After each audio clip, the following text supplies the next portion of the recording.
A couple of announcements today. I've already mentioned this, in fact, offline, but we have an assignment due Wednesday night, November 12th at 11:45 p.m., which is your final project proposal. With regard to your reading, what you should be doing is reading chapters 3 in particular, and actually you should start reading chapter 4 as well if you haven't finished chapter 3 yet. Or if you have finished chapter 3, you should start reading chapter 4, and if you haven't read chapter 3, you should finish chapter 3. And that also applies to chapters 2 and 1 as well. So can you just raise your hand if you've read chapter 3 yet? Oh, good. 99% of you. So this is an opportunity for a laugh track. See, that would be something I could add. Okay, everybody laugh. Okay, ready? 99% of you have read chapter 3.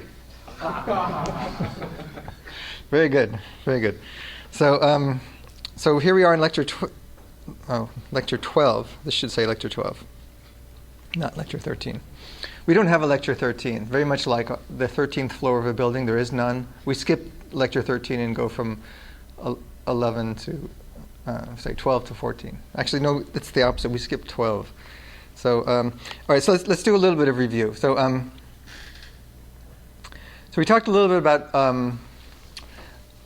a very sort of classic result from about 14 years ago, where if you just run loopy belief propagation on a graph that has one cycle only, no more than one cycle, you can essentially marginalize all of the spidery edges into that one cycle and then do loopy belief propagation around a loop. And based on the power method lemma, we have this result that basically, just in a nutshell, says that what you converge to, if anything, is dependent on the eigen analysis of the resulting composed matrix of all of the messages around that cycle. Okay, so that's basically that result. But now we wanted to sort of develop a more comprehensive theory of inference in graphical models, and also something that actually will allow us to do an analysis not just of loopy belief propagation, but also will encompass a variety of other what are now, I think, fairly classic methods of doing approximate inference in graphical models, including the variational approaches and the mean field approaches and the expectation propagation methods, as well as will encompass and encapsulate things like the stuff we've been talking about, junction tree for exact inference. And to do so, we're going to sort of do this in the class of exponential family models. And so to remind everybody what this is, we have essentially a set of statistics, phi sub alpha, and an index set I, and a set of parameters, the canonical parameters associated with an exponential family model, which is theta.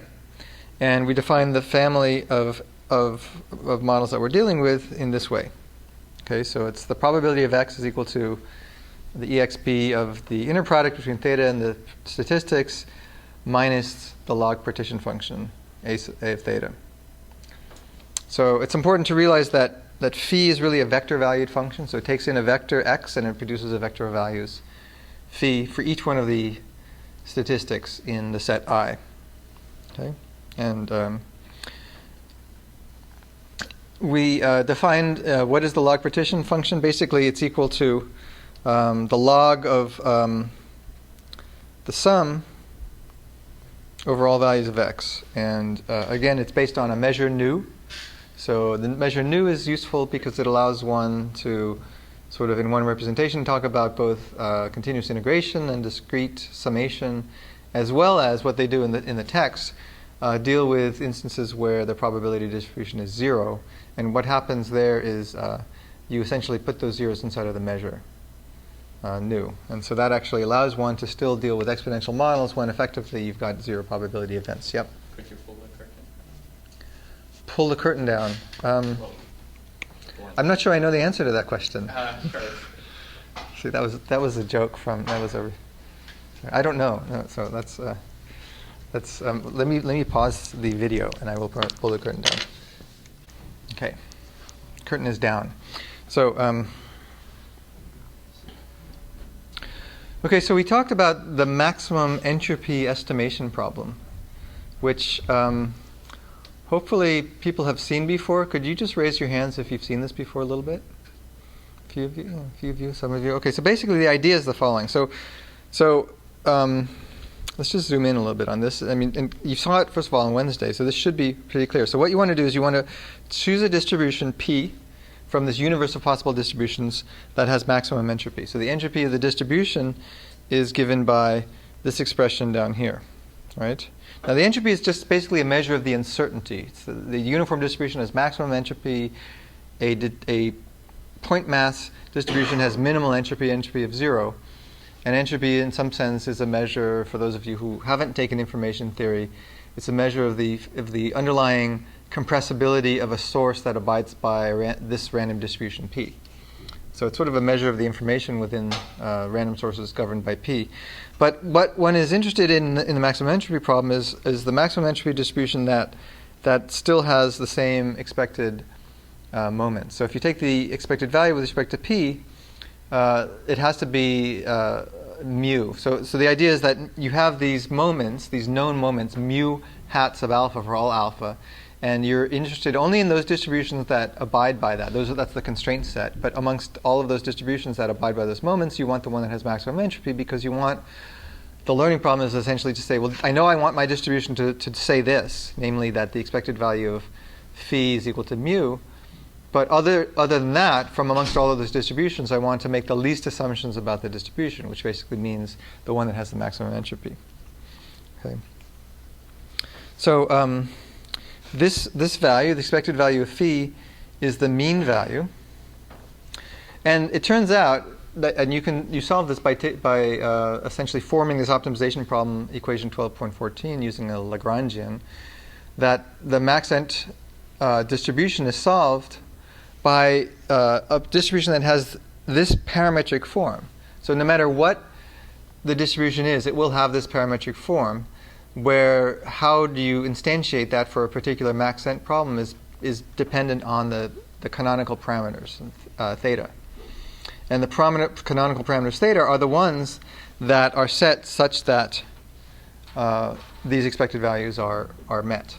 Yep. What are the mu hats aren't like sampled, right? The hat kind of. These are like known means. I mean, I'll give you an example of this when we talk about machine learning in a second. But the idea is that you know you want your mean value to be this particular mean. But other than that, I want the max entropy. So we'll talk more about this in a minute. So it has nothing to do with sample data, right? It might have to do with sampling data. Yes, it absolutely might have to do with sampling data. But just from the perspective of an optimization problem, we'll talk about where these mu's might come from in a second. But from the perspective of optimizing this optimization problem, so this is a problem, right? It's a well-formed optimization problem. It's a convex optimization problem because the entropy function is concave in P, and you're maximizing it. So there's a unique solution, okay? And you're optimizing it over a continuous space, mu. It's all possible distributions over the set of random variables x. And you have a fixed set of feature functions or statistics, which are phi sub alpha. And we know we can solve this. This is actually your exercise to solve this yourself. If you haven't done this before, you should do it at least once in your life. That the solution to this maxent problem has this form. Okay, where the parameters theta, the canonical parameters, are set such that these moment matching conditions are met. Okay. So the last thing we started talking about last time was the idea of a minimal representation and an overcomplete representation of an exponential family. And in a minimal representation, basically what we're saying is that this dot product can't be constant for all x for any non-zero vector gamma. Okay, so what that basically means is that for all non-zero gamma, there exists two sets of random variable values, x1 and x2, that are measured, that have new non-zero, and that also in this inner product are non-equal. So you see some distinction. And this also sort of relates very much to the idea of sufficient statistics and a minimal sufficient statistics. So the idea of it in an exponential family is that the phis correspond to sufficient statistics, but they might not be minimal. There might be some redundancy. And so you might be in a dimension, the dimension of the size of I might be bigger than necessary in order to determine the family. And in a minimal representation, that basically means that the dimensionality is itself minimal. So you can't reduce D, you can't reduce the size of I without changing the family. Whereas in an overcomplete representation, which is what we're going to talk about next, you can actually reduce the dimension. So in an overcomplete representation, it's the opposite. It's basically saying that there exists a non-zero gamma where for all x, the inner product between gamma and phi of x is equal to some constant c. And the last thing we said last time was that what this means is that there are some affine subspaces or affine planes or affine hyperplanes in this parameter space where the distributions are identical. And the way you can see this is the following. Like suppose it is the case that it is overcomplete and that there is this value gamma such that gamma phi of x is equal to c for all x. Okay? So if that's the case, then for any theta, we can write the parameterization of theta plus gamma, which just is equal to this part here. Let me just zoom in a little bit so everybody can see it a little bit better. And because of the linearity of the inner product, we can just break this apart in this way. But then we have, from the fact that it's overcomplete, we have that this quantity is just equal to this constant c, independent of x, right? But it must be the case that the distribution is still normalized.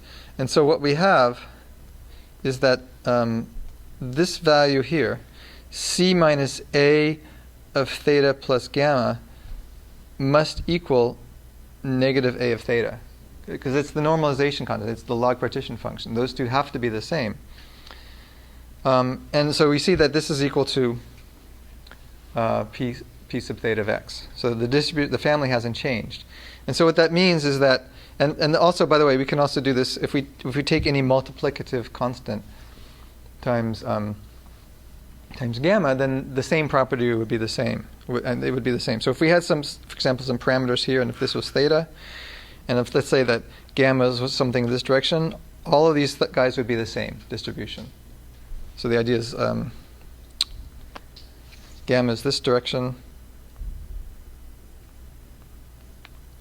And so we have these sort of hyperplanes, all of which correspond to the same distribution. So the only thing that matters to produce a different distribution is going in this direction. So therefore, we are in a higher dimensional space. The statistics are in a higher dimensional space than necessary to determine the distribution. So minimal and overcomplete. It turns out that both are useful for doing and understanding inference algorithms and graphical models. But we need to, normally you would think, well, why would we ever need an overcomplete representation? Because there's an inherent seeming redundancy in them. But it turns out that when you're interested in marginals, you actually often want that redundancy. Now, another thing about marginals you might realize is that marginals themselves are redundant in a certain way. For example, if you have a binary random variable, then you know the probability of heads. Let's say it's a coin. It's not a fair coin. You have the probability of heads being p, and the probability of tails being 1 minus p, or q. So if you had both p and q, that would be redundant. Or if you have marginals, if you have two pairwise marginals over over two sets of two random variables where one of them is the same, let's say that x1 and x2 and x2 and x3, then there's a redundancy, right? Because the marginal over x2 is going to be the same. So this idea of redundancy and the idea of marginals maybe isn't such a bad thing. And we're going to see that an overcomplete representation is useful. So here's some examples of minimal and overcomplete. So here's a minimal representation of a Bernoulli distribution. It's a Bernoulli random variable, binary random variable. And so in exponential form, it's the probability of x given this minimal parameter gamma is equal to gamma x minus the log partition function. And so what this is saying is that the probability that x is equal to 1, which is the 1 minus the probability that x is equal to 0, is exp of gamma minus a of gamma. And so that means that the probability of x is equal to 0 is when you set x is equal to 0, so it's just going to be equal to negative exp of negative a gamma. Okay. So what would an overcomplete representation be? Well, an overcomplete representation would actually use two parameters, theta 1 and theta 2. And it would, for example, and this is one possible overcomplete representation, it would basically use a statistic of this form, 1 minus x and x, and have a parameter associated with each one. So theta 0 times 1 minus x plus theta 1 times x. And we know that to be overcomplete because we actually haven't changed the distribution. We know we know it's overcomplete because of the fact that if we take this constant a, so a is equal to 1, 1, then a times phi of x is equal to 1 minus x plus x, which is equal to 1. So therefore, for all x, a times phi of x is equal to a constant, which in this case is 1. And so therefore, it's overcomplete. Okay. So another way of looking at this is that if we take the overcomplete representation, yeah, question? Sorry. Is equation 12.2, is that missing a minus a times gamma? Yes, it very much is. So that's a typo. Thank you. This is minus a times, well, it's not gamma, it's theta in this case. This is also theta. Thank you. Yeah, so this is obviously this should be, this stuff should be here. So going back to the bottom bullet,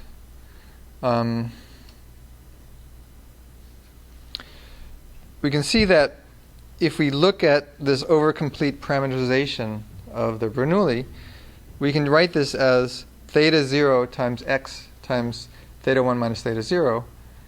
And any set of parameters, theta 1, theta 0, theta 1, such that the difference is equal to this constant gamma gives us the same distribution, which is determined by gamma. So this is, again, looking at this affine plane where the distributions are the same, but you might change theta 1 and theta 2, but really the only thing that matters from the perspective of determining a distribution is the difference. A question? Question regarding the previous slide. I wonder is the max entropy formulation is that some representation to kind of every machine learning problem can be transformed into, or is that just one particular representation that fit a subset of the problem? I don't think every machine learning problem can be transformed into a maximum entropy problem, but I think that it's actually fairly general. And as we're going to see in a minute, it actually corresponds to a maximum likelihood problem for an exponential family distribution. How to resolve the difference that okay, that problem is a convex problem, but maybe not all the machine learning problem is convex. Right. So for example, if you're doing maximum likelihood in the context of an exponential family model, that, as we will see, corresponds to a max-ent problem. But as soon as it's not an exponential family, like if it's a mixture model. Actually, the book is a little bit tricky because the book claims that mixture models are max-ent models as well. But it's only in the case of the joint distribution. As soon as you sum one variable away, like a mixture of Gaussians, like P of x, where you have like a multimodal distribution. So that's not really that's not an exponential family model anymore. So it's only in the joint, in the case of the joint, that it's max-ent. So like in the case of hidden variables, it's not like when you have some hidden variable in sort of a mixture distribution. That's no longer an exponential family model. Additional question: does the max entropy formulation kind of limit the method to solve it? Not according to the book.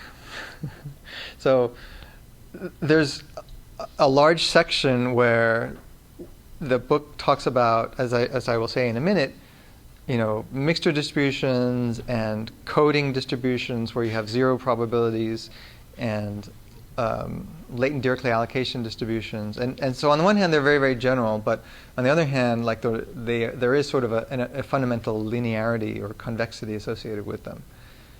So they're quite general, though. So you'll see. Why don't you hold on to that question, and as we see some more examples, you will get a better sense for them.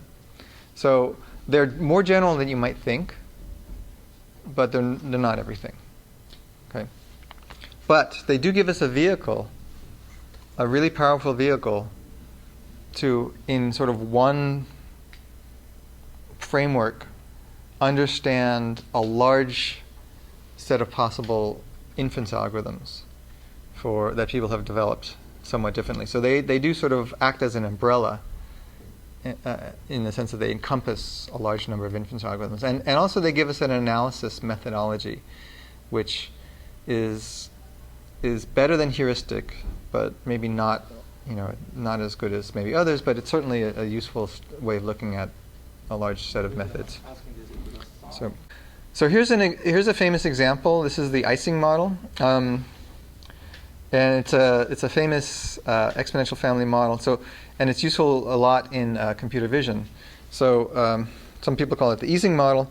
So you have a set of parameters theta, and you have a set of unary potential functions. So you sum out over all variables that you have, sum of v and v. And you also have a graph, so that it's based on a graph, and you have a set of edges e. And so for all edges in the graph st, you actually you take you have a parameter theta st associated with that, and it's multiplied by the product of the two corresponding variables, which in this particular case, by the way, are binary random variables. So every random variable, every x of v is binary.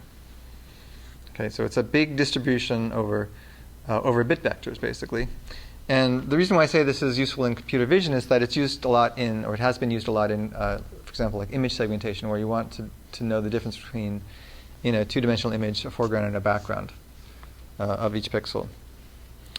And the direct interaction is based on the edges of some graph.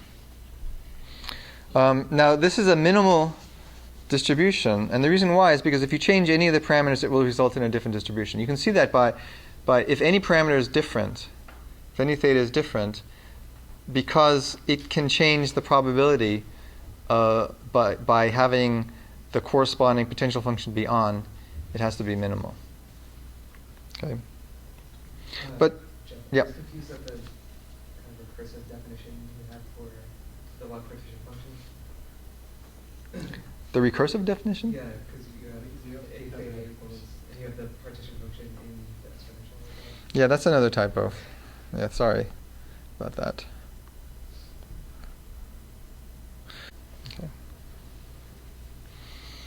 Okay, so from the Ising model, we can generalize this to higher order potentials. In this particular case, we only have binary potentials at most, pairwise potentials, I should say, because it's no more than two variables corresponding to an edge of a graph that can directly interact based on these guys here. But one could always generalize that to higher order potentials by having a set. So like here, for example, C sub alpha, these sufficient statistics, thinking of it in terms of an exponential model, correspond to all singleton random variables. So all x of I for all I, and all pairs of random variables corresponding to the edges. So here are the singletons, and here's the pairs corresponding to the edges of the graph. But we can always generalize that by essentially creating a set of clusters. Like here are a set of clusters of variables. And we could have the bundles of variables that are involved in a statistic correspond to these clusters. And then the statistics might, for example, be the product of all of the variables involved in a cluster. And that would essentially couple together the variables, meaning that they would directly interact with each other in a way that no longer factors. There's no longer any factorization or independence property amongst those variables that are involved in a factor. And so these could be called like higher level or higher order factors or higher order models. So usually it's the case that the order of the model, or in some sense the factor width of the model, is determined by the number of variables that are bundled together in a statistic or a factor. But we know how to deal with those, and we know how to turn them back into pairwise using that trick that we saw maybe 2 lectures ago, where we have this auxiliary variable z, and we create pairwise potentials between all of the variables involved in a factor and that other variable z. And the only thing about z is that it might be exponentially big in terms of its cardinality. But it still at least is a pairwise function. And in fact, the question is, like, if we do that, well, then we'd have a non-binary distribution. But we can actually create statistics associated with multivalued variables as well.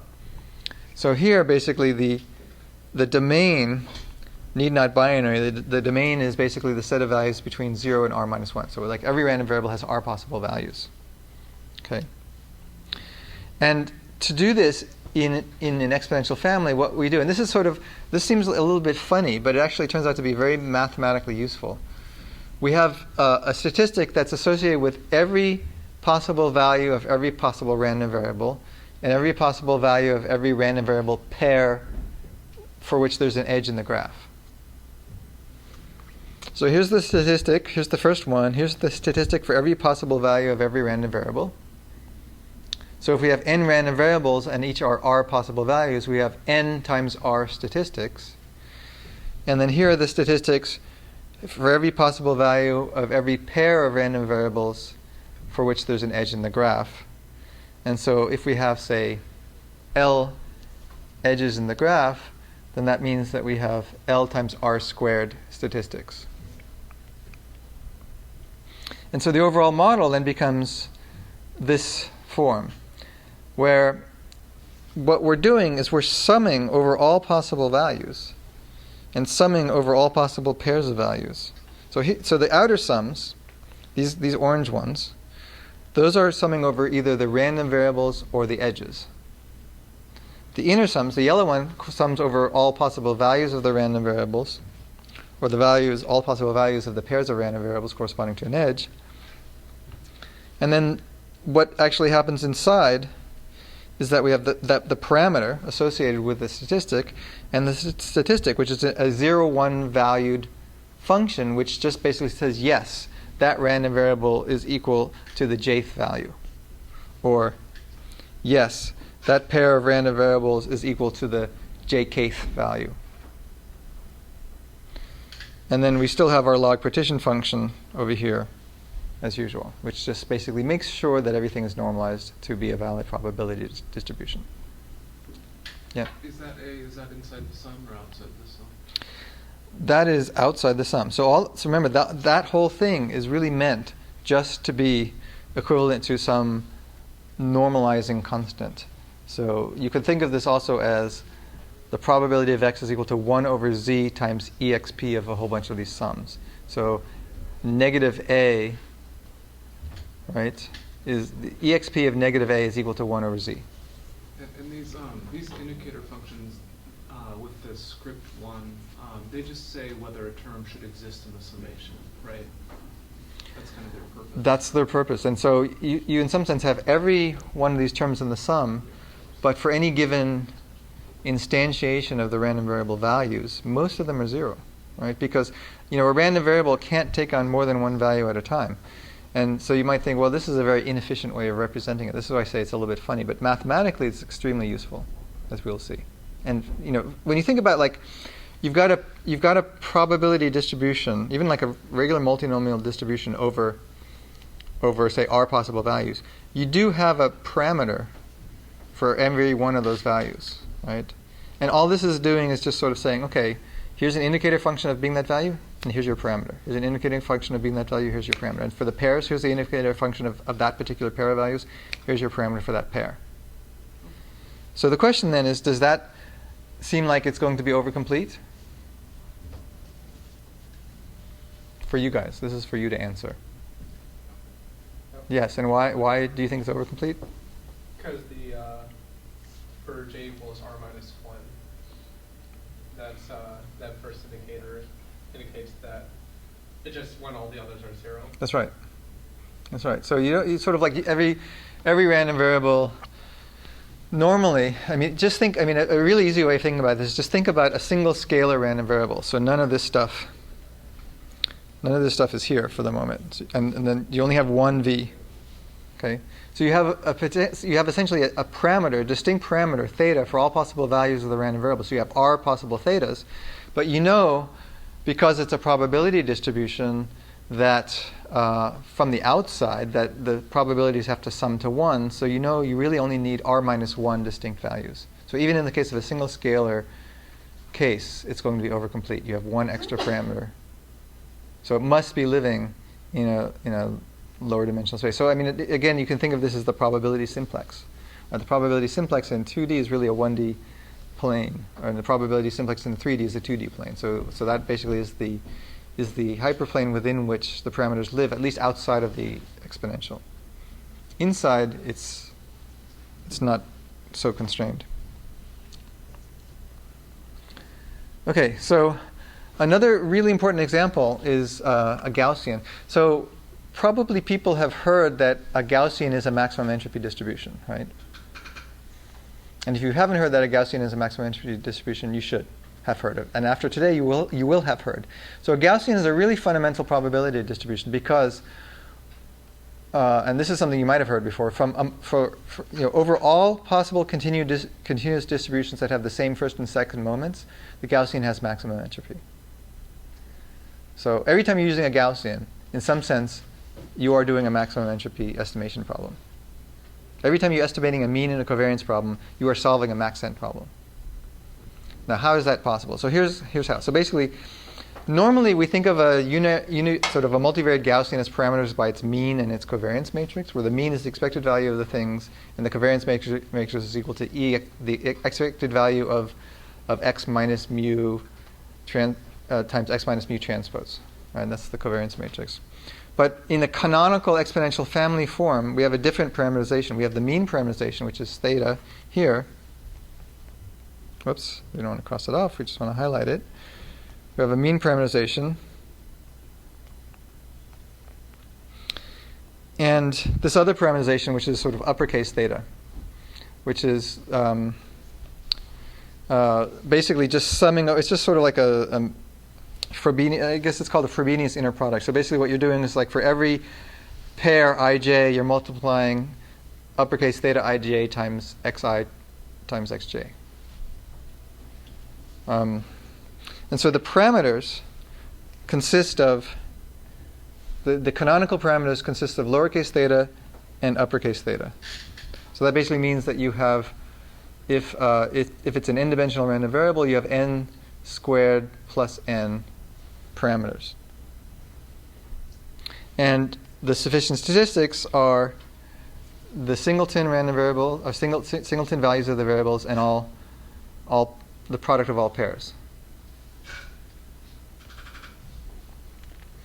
Now it turns out, and this is something that it takes a little bit of equations to prove, and actually I have this written up if anyone's interested in this. I have a chapter on Gaussians, but basically it turns out that the structure, the graphical structure of the Gaussian corresponds to the zero, non-zero values of uppercase theta. And in particular, if you were to write, let's say you have a multivariate Gaussian distribution over n random variables, and then if you look at this thing, theta, uppercase theta, and you look at the corresponding entry st, and if that's 0, then it would basically be identical, or at least it would factor with respect to a graph where there's a missing edge between vertex s and vertex t. And that corresponds, in fact, to conditional independence statements. In fact, this is something we didn't really get a chance to talk to that much in this class, but it's called the pairwise Markov property. It basically says that x of s and x of t are independent given everything other than x of s and x of t. That's the pairwise Markov property. So it's a conditional independence property. But it's also the same property as the factorization. Like if you take a graph and you take a graph that's sparse, and whose sparse is with respect to essentially the zeros in this inverse covariance matrix. It's actually the negative of the inverse covariance matrix, by the way. Then all the properties, all the factorization properties you would have from that graph would also be true of the Gaussian with that particular sparsity pattern of uppercase theta. Okay. Now the question is, are there any other constraints? Like, can we just stick any uppercase theta in there?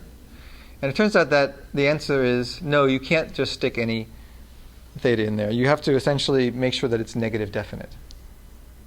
Now, why is it negative definite and not positive definite? Because it's the negative of the inverse covariance matrix.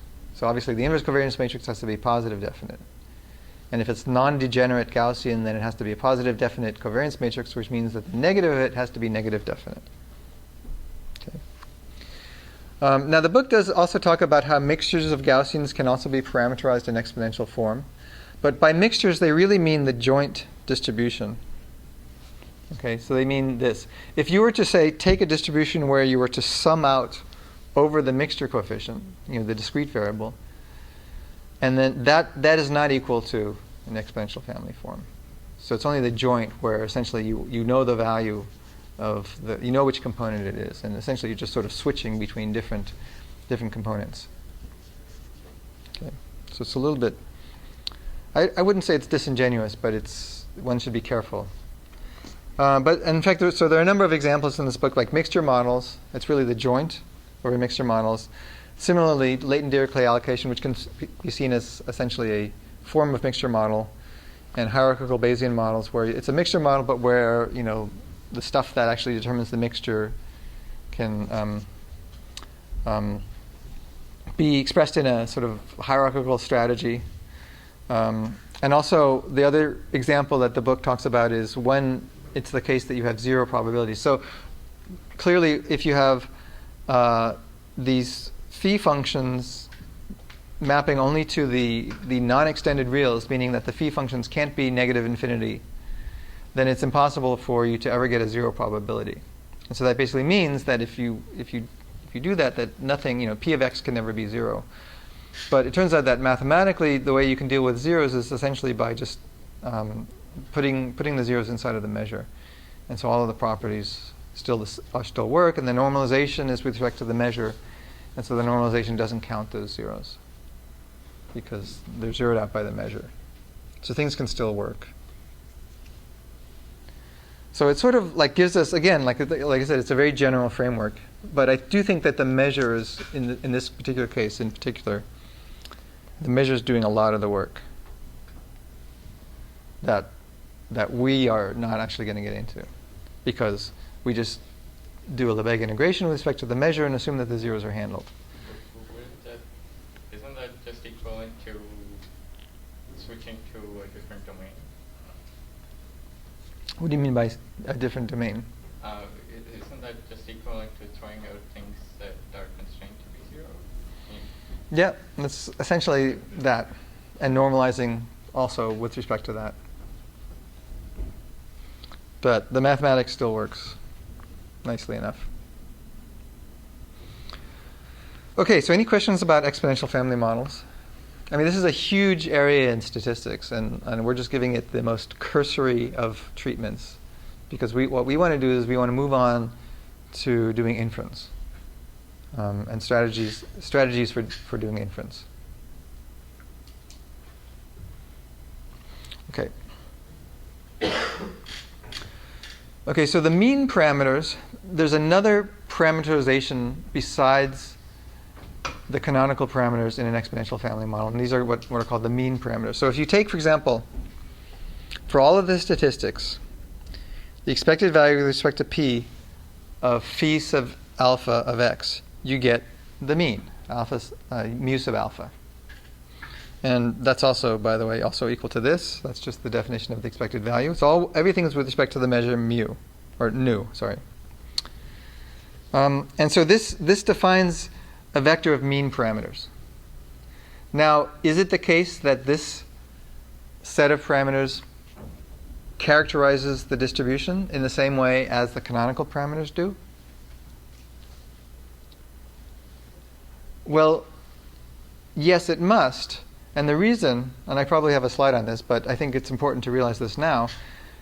The reason is because when you think about the maximum entropy optimization problem, you're trying to find the maximum entropy distribution subject to a set of moment matching constraints, namely that the expected values with respect to the distributions that I care about of the statistics, phi sub alpha, have to equal the mu's.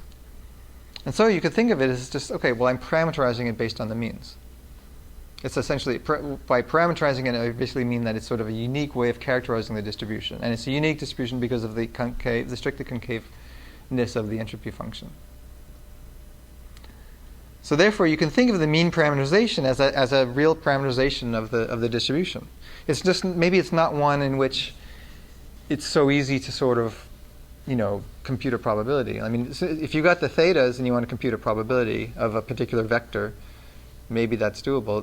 But if you've got these expected values, these means, you have to first of all find the thetas and then compute the probability. But going back and forth between the thetas and the means, as we were going to see, is really, really critical. It's a really critical property that you will recognize once we see it. So let's just first of all define a set of all means. Okay, so we have a set of statistics, phi. So phi is a set of statistics. That's fixed.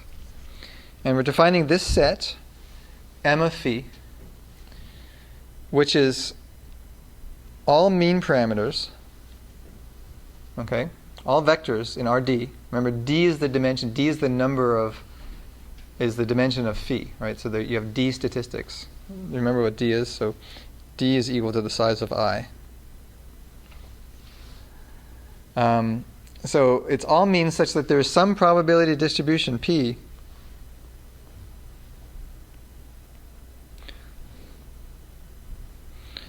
where it's the case that the alpha component of mu is equal to the expected value with respect to p of the corresponding phi sub alpha. And this is true, of course, for all statistics. So it's all possible means. So all of the possible means. And question. Yeah, this is different from mu hat that you showed earlier. Mu hat alpha. Yes, we're going to make a distinction between mu hat and mu, where this is actually related to your question before about data. So mu hat is we're going to sort of treat that as sort of an empirical mean that we compute from data. And I have a slide that will make this crisp in a minute. But for right now, we haven't really defined the difference between mu and mu hat. But I think up to now, you can sort of think of them as being the same. But mu hat is really going to be coming from data set, as we'll see. But here what we're saying is we're defining m, script m, as essentially any vector, any mu, that is the expected value of the feature functions, the statistics, for some distribution. And in fact, we don't even ask p to be an exponential family model. We're saying any mean. Take any distribution in mu. And any distribution in U, the universe of all possible distributions. You take the expected value of these feature functions, and you get some mean parameters, mu, then it lives inside of M. Yep.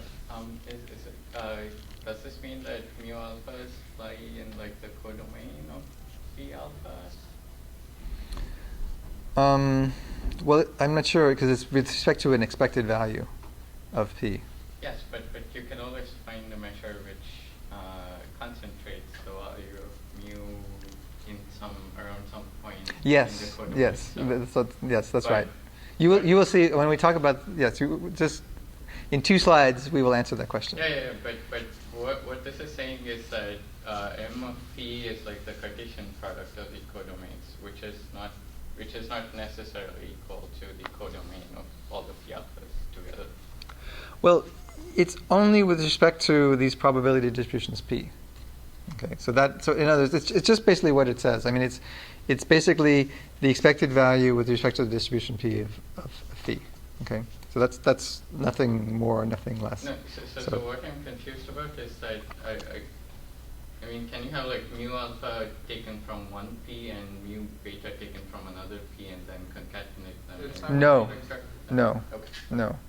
You cannot do that. Okay. It is. Remember, it's all. So mu is essentially, what is mu? Whoops. Mu is sort of the concatenation of all of the mu sub alphas, Yes, and all of them have to be. I know what you're asking now, and all of them have to sort of simultaneously within one mu be with respect. You can't like have mu alpha with one p and mu sub alpha prime be another p. Okay. Oh, okay, so I missed the parentheses then. Which, yeah. It should be there exists p such that mu alpha equals that, and for all alpha, and those two should be like one statement. Yeah, you could, if that's better, yes. That's together. Okay.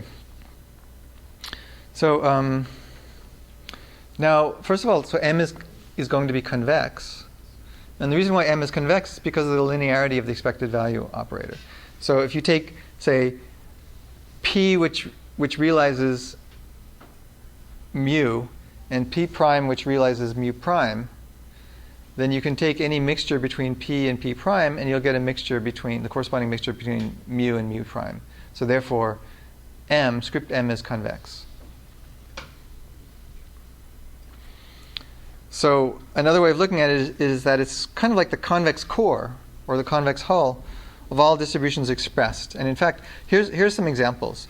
So if we take like a Gaussian, so in the Gaussian case, we said that the mean parameters are equal to this correlation matrix C, and also equal to the expected value of x. And then how do we define M? Well, first of all, it has to be the case that the resulting, if we actually find the covariance matrix, that's going to be equal to the expected value of x transpose minus the expected value of x times the expected value of x transpose, which is just C minus mu transpose. And in order for it to be a valid Gaussian, that has to be a positive definite matrix, or a positive semi-definite matrix, which basically is this equation. So this is sort of a constraint on the parameters.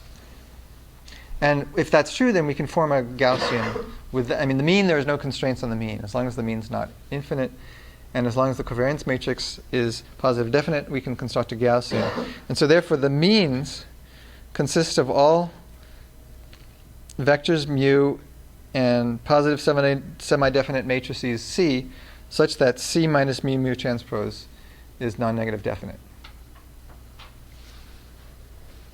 Okay. So that would be, for example, the mean parameters of a Gaussian. So there's something I wanted to say about this. So here's, for example, in the one-dimensional case, so that you have a mean mu, which is along this axis, and a variance here. And so basically this convex region corresponds to the mean parameters of the Gaussian. Now, I sort of can imagine that this is confusing, because usually you think of a Gaussian having the means mu and covariance C. The means in the exponential family form correspond to the expected value of the sufficient statistic. Those are all means. So it basically means that the variance is also a mean, right? Or the variance is an expected value. So you could say, for example, in the you could avoid this overloading of terminology by, for example, in the exponential family case, calling it the expected value parameters, or something like that. But hopefully there won't be any confusion that in the Gaussian case, there's sort of the original mean parameter, which is mu, or what's typically in the non-canonical case, and the variance, but or maybe the correlation, as it's sometimes called. But we mean that both the original mean and the correlation are mean parameters of the Gaussian when we're using and we're treating it as an exponential family form. Because those are the things that correspond to the canonical parameterization of the Gaussian. Okay. I have a feeling this is a little bit confusing. It's going to get more confusing. But I can't say that I didn't warn you about reading chapter 3 first. So maybe by Wednesday you'll have read chapter 3. So on the other hand, when x is discrete, and I think this is getting a little bit related to your question about the fact that the mean parameters constitute a polytope, and you can actually sort of take the extreme points as essentially being particular points having particular interpretations. So the mean parameter space of a discrete random variable is a polytope. And this basically corresponds to all mu such that mu is equal to the sum over x of phi of x times p of x. And that's for some probability distribution over those discrete random variables. But this is also identical to just taking the convex hull of all phi of x for all possible random variable values x that are new measurable. Now, why is it the case that it's a convex hull? Because basically you can take a probability distribution and put all of the probability on one particular assignment. It could be a deterministic or zero entropy probability distribution that has probability 1 of some particular value of x. Okay, that's an extreme point of the mean parameter space. And then you could take the collection of all probability distributions that have probability 1 over all exponential number of possible assignments to all of the random variables. And that essentially gives us extreme points in this polytope. But now we can start mixing together these extreme probability distributions, which mixes together the corresponding extreme mu's, which then gives us the convex hull. So to describe this as so the idea here is that this is each one of these vertices, say like this guy right here. Let's use a different color for that. Each one of these vertices corresponds to an extreme point, which corresponds to a probability distribution that puts all of its mass on one random variable assignment. No question? Could you explain V measurable? V measurable basically means that for the measure nu, it gives x a value of a non-zero value. So just measurable means that it's non-zero, that the measure gives a non-zero value. So the measure, remember, again, is the thing that's going to kill off the guys that gives us zero probability. And so this gives us a convex polytope. So M is the convex polytope, and this is actually something that's going to be really important for the next couple of weeks, this polytope. So now, all it is the convex hull of the phi functions. Yep, of the phi function. Continuous distribution, this would kind of turn out to be some ball-like structure. So instead of this this form. Well, this is in single dimension, but It's a convex region. ball. So it's not a polytope. And I wouldn't call it a ball. I wouldn't call it an ellipse. I would just call it a continuous convex region. It could be some convex blob. As long as it's a blob and convex, then you're fine. Okay. I mean, are ellipses balls? No. Spheres? Probably not. But in the discrete case, it's a polytope. Now, when it is a polytope, we can also represent it using a set of linear inequalities. In other words, whenever you have a polytope, this is a classic theorem in convex polyhedra, convex analysis, that says that whenever you have a polytope, we can also represent it identically as essentially a matrix inequality. So it's all mu that satisfy this matrix inequality, which is the same thing as saying that it's all mu that satisfy this potentially very, very large set of facet inequalities. So a facet inequality sort of has the following form. It basically says, okay, so A, in the figure, by the way, the m's should be mu. I thought I had fixed that. So let me just fix this right here. Not sure why that didn't get fixed. But so this is a mu here. This is a mu. And this is a mu here.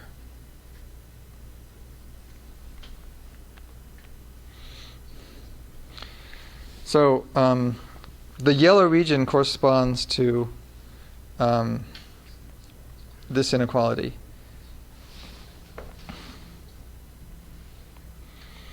So A sub j is basically the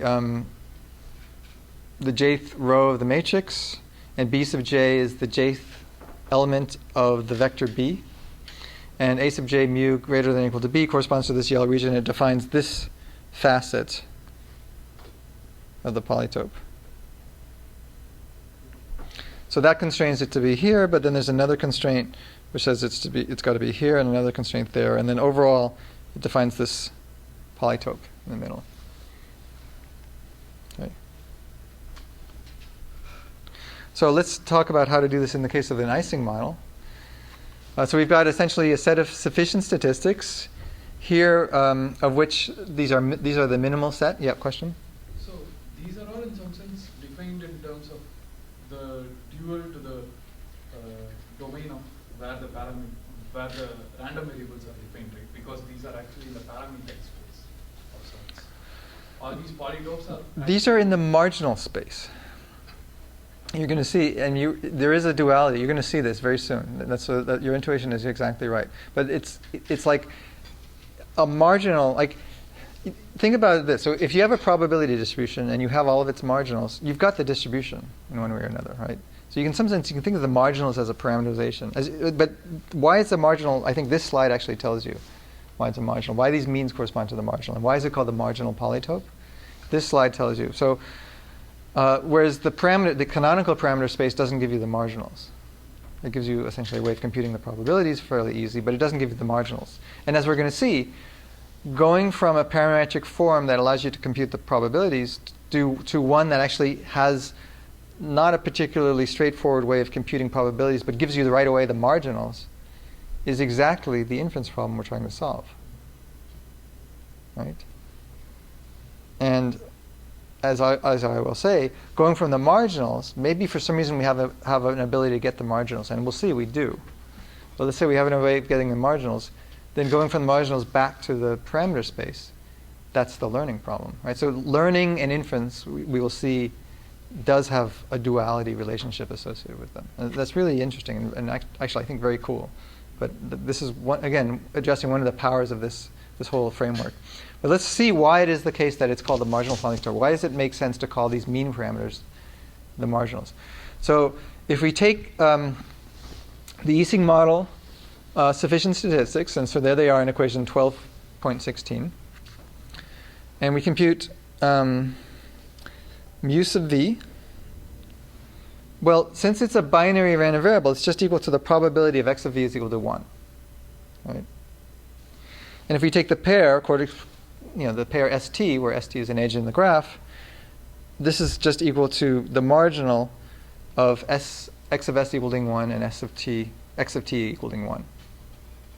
So those are two probabilities associated with the marginals that we might be interested in getting.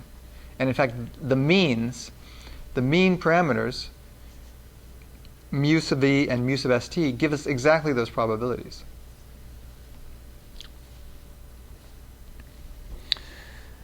So the mean parameters in this case lie on a polytope, or in a polytope, that represent the probabilities of a node being 1 or a pair of adjacent nodes in a graph being 1, both being 1. And basically every point within this convex region correspond to these probabilities. And this is the minimal one, but I mean, why is it minimal? I mean, we can get all of the other probabilities we want. Like, for example, we can get the probability of 0 by using this relationship, and we can get any other probability of a pair. Like, we can get the probability of 1, 0 by taking the probability of 1 minus the probability of 1, 1. And all the other ones can be obtained in a very similar way. It's very simple, just by using the definition of marginals. So everything about the distribution from the perspective of the marginals along the edges. And remember, that has been our goal since the beginning of this class. What we want to do is we want to be able to go from a probability distribution that has some parameters and compute the marginals along the cliques, which in this particular case correspond to the edges. Or the probability distributions corresponding to the potential functions, the things that directly interact, because that's what's necessary for doing learning. So that's the inference problem. So in some sense, once we've got a point in the marginal polytope, we've got the inference problem done. So that's basically this point at the bottom. Marginals are often the goals of inference, and obviously I think at this point it's clear that it's not a coincidence. It's clear that we're doing this and we're interested in the marginal polytope because it corresponds very much to inference. Okay, so here's an example in two variables. This is taken directly from the book. So we have three mean parameters, mu1, mu2 and mu12. And if you look at the constraints that the marginals must satisfy, you just get this by basically looking at the definition of singleton and pairwise marginals, you get this constraint. And so zooming in on this picture, there's the hypercube. So the hypercube basically is everything here, all right? I know this is a little bit distracting. But then the marginals live in this simplex within the hypercube. So the way you can think about this is that there's this sort of triangle down, this flat triangle down, and there's this other point here. So we just take the triangle, and then we take the convex region between these sorts of things here. I think my annotation has made the figure worse. So anyway, you hopefully will get the idea that it lives within inside of the 0, 1 the three-dimensional hypercube. So any point, the point is that if I take any point inside of this convex region, inside of the shaded region inside of the hypercube, that will correspond to a valid set of marginals for this simple two-variable probability distribution.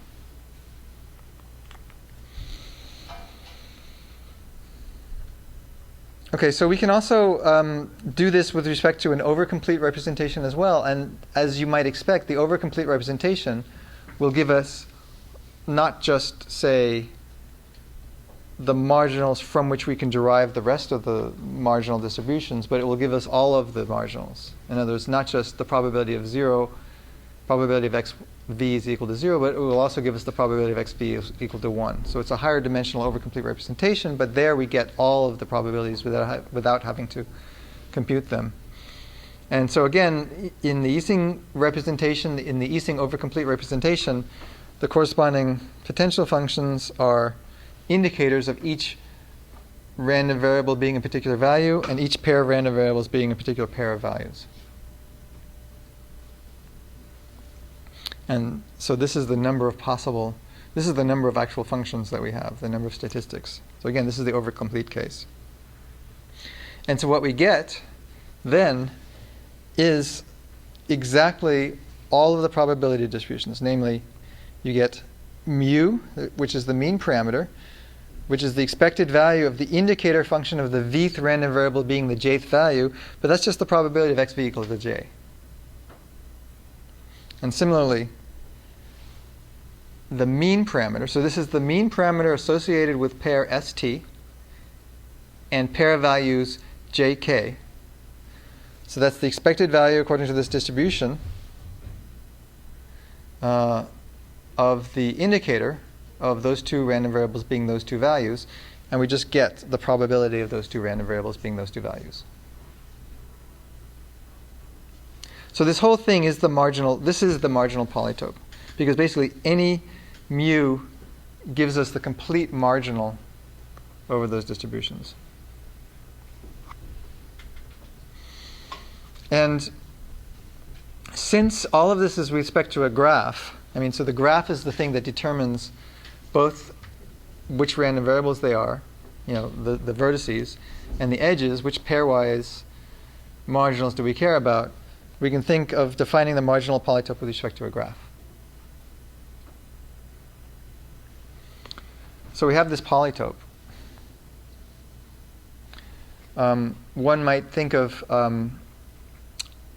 if we can, for example, outer bound the polytope. What if we have some other polytope which is simpler? Maybe we could find some point in an outer bound, and maybe that would be good enough. Maybe we can get something which is almost like a marginal, which is outside. Or maybe we can inner bound this polytope and get something that lies within inside of the marginal polytope, but is strictly inside. Maybe that gives us a way of doing approximate inference. And if you're thinking that, then the answer would be yes. That in fact will be one of the strategies for doing approximation. Yep. So marginal polytopes apply to graphical models over discrete random variables. Yeah. Is there an analogous concept for continuous random variables? Well, there's the mean parameterization, which was the original thing that we talked about. So that actually corresponds to the convex region, corresponding to the means. But for the most part, we're going to be talking about discrete distributions here. But there are ways of dealing with the mean parameters as well. But we're not really going to be talking about the continuous case in this class. There's enough stuff to talk about the discrete. There is some stuff later in later chapters of the book that talks about that. But you should be aware that the mean parameterization is a really important parameterization of the distributions, which in the case of a discrete graphical model is a polytope.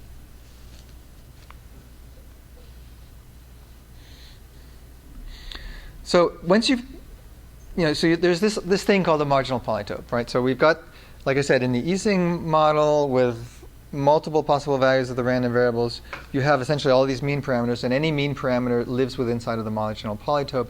And so maybe, since that's the goal of inference, computing these marginals, if we could characterize the marginal polytope, maybe that would help us to get a handle on how difficult or easy it is to do inference. A question? The discrete graphical model for the marginal polytope has an underlying graph. Is that different than the graph G that you're associating with the polytope in the following statement? It's the same graph. It's the same graph. So remember, so first of all, so you're comfortable with the idea that we're just dealing with pairwise potentials, right? If it's not, we saw that transformation before. So if we're just dealing with pairwise potentials, if we've got the marginals over every edge, then we can answer any question we want. Just wasn't clear from, it seemed like there were two separate graphs from the statements of the... No, they're really the same graph. And the reason why it's the same graph is because, the original graph is the thing that determines the potential functions and also determines the marginals that we want.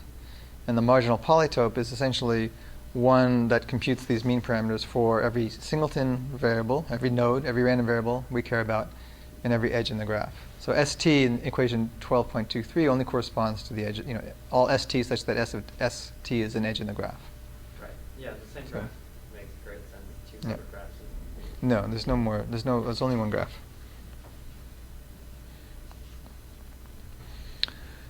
So the number of facets is usually an indication of the complexity of the polytope. I say usually because sometimes there are some strange polytopes that have an exponential number of facets that are still tractable. But the facets corresponds to the number of linear constraints that describe the polytope. And so you can think of something like the facet complexity of the marginal polytope. And that facet complexity, interestingly enough, depends very much on the graph structure. And what do you think, what type of graph structure do you think might have a very, very simple facet complexity? Trees. Right, exactly, trees. For one tree, the marginal polytope is characterized only by local constraints. So remember this idea of local consistency implies global consistency? So in a tree. So in a tree graphical model, the polytope becomes very, very simple to deal with. And in fact, the number of facets only goes linearly with the number of variables. For K trees, the number of facets grows exponentially in K, not surprisingly. But what this does is it gives us essentially a strategy for maybe approximating the polytope. Like if we can approximate the polytope by some lower complexity polytope that's a bound, an inner or an outer bound, that might be, like I said a minute ago, a great way of doing approximate inference. Okay, so we sort of hinted at this idea, and we haven't taken a break. So there's a lot of stuff to cover, and we're sort of running late. So would you mind if we don't take a break today, or would you like to take a break? Who wants to take a break? Raise your hand. Who doesn't want to take a break? Okay, good. We will stay, we will push forward. So we sort of talked about this idea a little bit before already, where if we were to start with a probability distribution parameterized with theta, and if we were to compute the means, that sort of corresponds to like going from a point theta in the canonical parameter space omega. So I think I wrote this before, but I didn't explicitly state it, that omega is the canonical parameter space, the space of all possible canonical parameters. And M, which is the marginal polytope, is the space of all mean parameters. And that mapping problem going from theta to mu is the forward mapping problem. And that is like probabilistic inference. That's the goal of inference. But at the same time, going from the means, mu, if we actually have a point in the marginal polytope and we want to compute the canonical parameterization of the distribution corresponding to those means, that is like a learning problem. That's like the maximum likelihood learning problem. And that is also, as we will see, identical to the max ent problem. And that's also called the backward mapping. So we can sort of see as learning, which goes from means to theta, mu to theta, is the dual of inference, which goes from theta to means. And the graph structure, namely the tree width of the problem, basically makes this easy or hard. But this whole approach, like I said, is dependent on this whole approach basically gives us lots of avenues for approximation. Now let me make this slide a little bit clearer by reviewing a slide that we saw last time and also that we reviewed earlier today, which is this maximum entropy estimation problem. So remember, we have these means from somewhere, and we used a hat in this case, and now you'll see why I used a hat here. So we have these means, and we're interested in the maximum entropy distribution. Over all distributions U, the one that has maximum entropy but is constrained such that when we take the expected value of these phi functions, we have means equal to the ones that we want, the mu hats. Okay, and the other thing I said was that the solution is a distribution that has this form. It's an exponential family form where the canonical parameters, theta, are determined so that we have this moment matching. Namely, if we take the expected value of the resulting exponential, with respect to the resulting exponential family, p sub theta, of phi, of alpha, we get back the desired means. Obviously, this has to be true. Equation 12.16 has to be true because in order to be feasible with respect to this optimization problem, we must actually have this. What's interesting, however, is that all one needs to do is essentially just take the parametric form down here and then find the theta that achieves that. Now, let's sort of concretize this a little bit by saying we've got this training data set. So we have a set of samples which comes from some distribution. Let's say we have m samples. And we can look at the likelihood function. So it's the likelihood of theta for the given data set D. So the likelihood basically is just basically summing up over all samples the log of the probability of the sample where the probability is governed by the distribution theta, which, if it's the exponential family form, it takes this very simple form. It's basically the inner product between theta and mu hat minus the log partition function, both of which is a function of theta, and where the empirical means are given by this thing, right?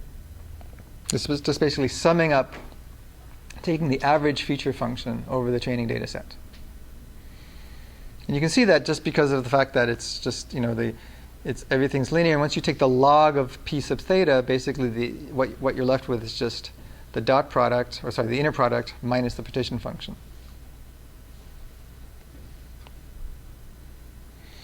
So now if you then take the derivatives of this thing and you find the solution that maximizes this, what you end up doing is that you find that the solution is the one that achieves the moment matching conditions here. Namely, that if you take the expected value with respect to the learnt maximum likelihood solution of the feature function, what you're going to get back is the desired means that you want. So this maximum likelihood problem is the backward mapping problem. It's starting from a set of means, which in this particular case is the empirical means based on a training data set, and going from that set of means, mu, back to theta. So this also implies that we've solved the maximum entropy problem, right? Because we said before that the maximum entropy problem is one where we take this parametric form and we set the parameters, the canonical parameters theta, that achieve this moment matching condition. What we're saying here is that the maximum likelihood solution, if we take the maximum likelihood, take the derivative, set it to 0, solve for theta, that theta is going to be one that achieves the moment matching condition. So therefore, these things are the same. So the maximum likelihood problem, equation 12.24, and the maximum entropy problem are the same. Okay? Okay, that's one really important fact. Another really important fact, which I think will sort of help you to understand another theorem which we're about to see, is something having to do with the entropy and the maximum likelihood solution. So here again is the definition of the entropy. The entropy of a distribution P. So P is any arbitrary distribution. And it's also measure specific. So again, if we take this training data set, D, we can construct an empirical distribution. Basically, it's like a counting distribution, which basically just sums over the samples. It says the probability of X. It's like a histogram, basically. The probability of a given X, according to the empirical distribution, is just basically equal to the average of the number of times that X is equal to X in the training set. Okay. And so based on this empirical distribution, we can take the expected value with respect to the empirical distribution of a feature function, which basically is equal to this. But then when you actually expand p hat inside of the expected value, what you end up getting back is the empirical mean. And that's pretty easy to see. You just sort of plug p hat back into that integral. Okay. So now let's start from the maximum likelihood solution that we computed in the previous slide. Okay. So we claim that that solution achieves moment matching. So moment matching means that I want to sort of zoom in on this equation because I think this equation is important. So this is the equation that I want you to think about for a second. Okay, so obviously this is an expected value, right?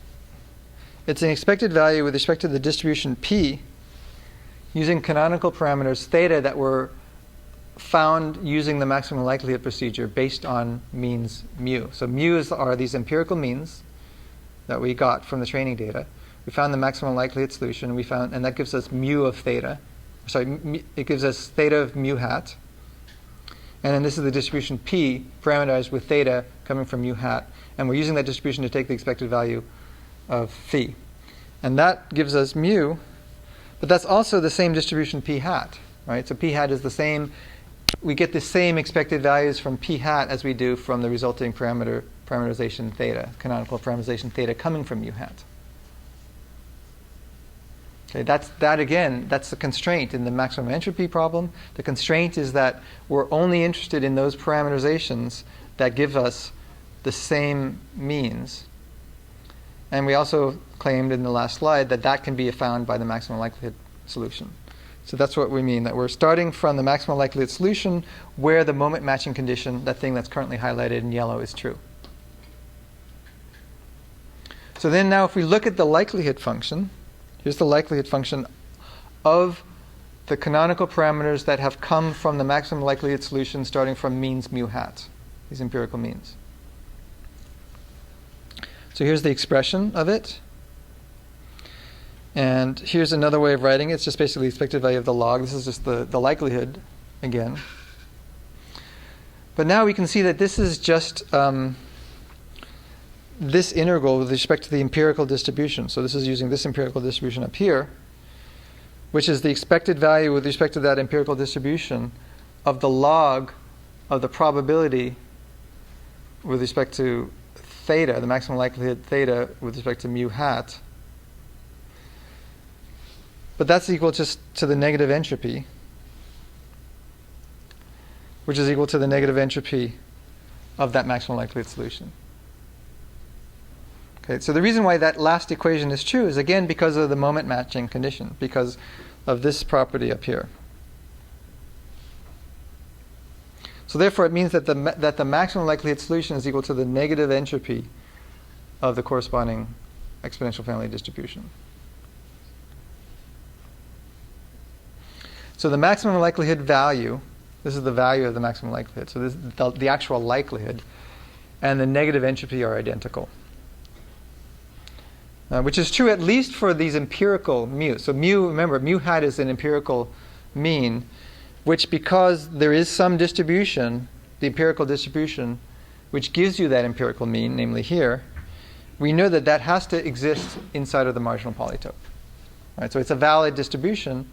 The empirical distribution is a valid probability distribution, and so therefore we know it lives within me. So this shows that the likelihood value and negative entropy are identical Yeah. for any. For the maximum likelihood solution, yeah. The maximum likelihood solution is equal to the negative entropy. This looks like it holds for where are you using that as the maximum? Because you need this moment matching condition. Because at the maximum likelihood solution you've got this. That's where you get that last thing. I mean, the entropy, remember, the pure entropy really is, it's not a cross entropy, it's an actual entropy. So the entropy is defined where, this P and this P are the same. A cross entropy or some sort of relative entropy thing would get into Kullback-Leibler divergence minimization. We're really just talking about the plain vanilla entropy where P is the same. And the only reason why it makes sense is, again, because of the fact that we're at the maximum likelihood solution, at which point the moments are identical, equal mu hat. Yep. Do these results hold for conditional graphical models? In some sense, as long as it's in the maxent form, yeah. It's not clear what you mean by conditional graphical model, but suppose, say, you're conditioning on some variables. Okay. So then the residual set of potential functions factor in a particular way, and the partition function is going to depend. The normalization constant is going to depend on what you're conditioning on. And so you could always pretend in any of this stuff that we're talking about that there are some set of some other variables that we're not really talking about that are observed and that we're sort of conditioning on. And so all of this stuff really does hold in the case of evidence. So I posted the chapter on evidence that I think it's like everything you ever wanted to know about evidence, and I hope, so it's more stuff for you to read. But yes, as long as you're obeying the factorization properties that arise once you've conditioned on those random variables, everything is the same, except you have to just be careful that the a sub theta is really now a function also of these observed variables. But they're observed, there's sort of a constant, so we're not really talking about them in the expressions here. We just always have this extra stuff in every equation, and every equation they'd always be the same, so we're not really mentioning them. Okay. So, but it's important, again, to remember that it's the factorization induced by the conditioning. In a Bayesian network kind of thing, like if you had something that covered a Bayesian network, you might have factorization properties before conditioning which are no longer true afterwards because of the V structures. So it has to be conditional dependent. But as long as the factorization respects what happens when you condition, then everything's fine. I think I've said that now 4 times. So. I tend to, I'll repeat myself if it's not clear. So, okay, so the maximum likelihood solution, right,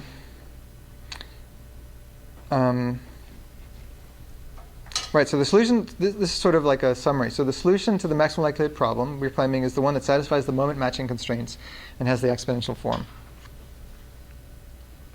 The exponential model form arises when we find the maximum entropy distribution over distributions satisfying these moment matching constraints, which we saw in the case of a data set must equal to mu hat.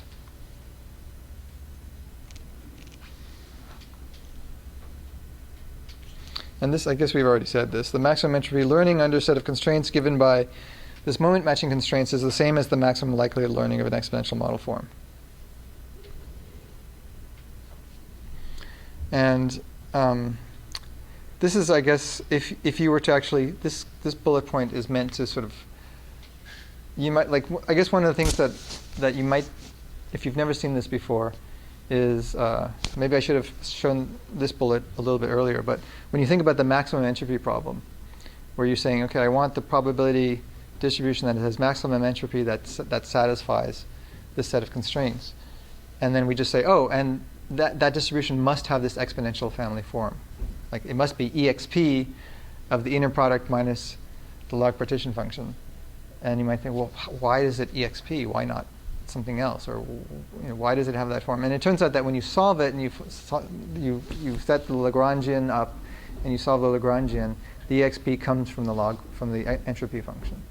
So that's where it just pops out of the entropy function. It's pretty amazing. But I do think everyone should go through this. And like I said, this is an exercise for you. But thanks to the entropy function, if you want the maximum entropy, since as you know, the entropy involves a log, and then you need to invert that, and you get the exponential form. Okay. So let's do a little bit of a summary. We've got the forward mapping problem, which moves from the canonical parameters to the mean parameters. This is the inference problem. Got the backward mapping problem, which moves from the mean parameters back to the canonical parameters. This is the learning parameter problem. This is like maximum likelihood learning, or the max end problem. So now you see why it's called learning, because it is a form of learning. And in an exponential family case, max entries, I guess this is all in the exponential family case, so max ent and maximum likelihood are the same. And then here's the real crux of the lecture. It turns out that the log partition function and its Fenchel dual, A star, can essentially give you these things. Can give you the forward mapping and the backward mapping, all from the log partition function and its dual. So here's the log partition function. If we have this, we know a lot, actually. Like suppose we had an oracle log partition function or cumulant function. What would we know? Well, first of all, we already know it's convex. And we also know it's strictly convex. This is something that's mentioned in the book. If it's strictly convex if the parameterization is minimal, meaning that in the convex inequality, it's basically always a strict inequality as opposed to less than or equal to. Something that's really important is that it yields the cumulants of the probability distribution, or it gives us, by taking its derivatives, the log partition function, it gives us exactly these moments that we care about, these constraints. So if we take the derivative of the log partition function with respect to the parameters theta sub alpha, it gives us the expected value that we want. And the way you can see this, I mean, it's pretty clear that you take, I mean, barring any sort of dominant convergence theorem that you'd get from measure theory, when you take the derivative of A with respect to theta, you get, it's the log of an integral, or the log of a sum. So the integral is basically 1 over the sum, and then it's the sum of the exp, and there's only one term in that sum that involves theta sub alpha, and so you've got exp again times, I'll just write the whole thing down basically. It's like you get 1 over this integral,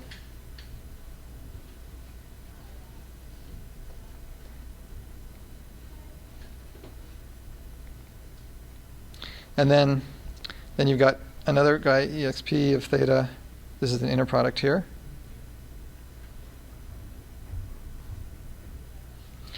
And then this is all here. And then you're multiplying the last thing inside. You're only taking the derivative with respect to theta sub alpha. So now you've got basically phi of alpha of x, which then gives you right away this expected value. It's very simple. And then also from a very simple derivation, if you take the second derivative, you get something that looks a lot like an element of the covariance, or the Hessian of the matrix corresponding to the parameters. So the more formal proof is given in the book, but I think this is not so hard. And this is just simple calculus, basically. So the derivative of the log partition function with respect to theta is equal to the mean parameter. So from this log partition function, which is parameterized by theta, we can do inference. That gives us the inference problem, if we can take these derivatives. So given A of theta, we can recover the marginals.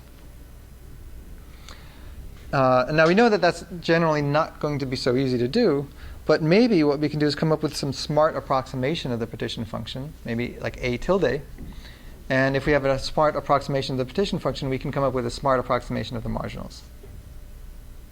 Or maybe we can bound it. Maybe if we can bound the partition function, we can bound the marginals, which, as we will see, is going to be true. And in fact, the beta approximation, which some of you might have heard of, is in fact such an approach. It's exactly just this. Okay, so I'm running out of time. So let me just ask if there are any questions. There's a lot of material in this chapter, and it's a little bit tricky if you've never seen it before, but I really strongly recommend everybody reading Chapter 3 before lecture on Wednesday. And I can just see from your expressions that you haven't read Chapter 3. So please read Chapter 3. Are there any questions? Okay, I will see you on Wednesday.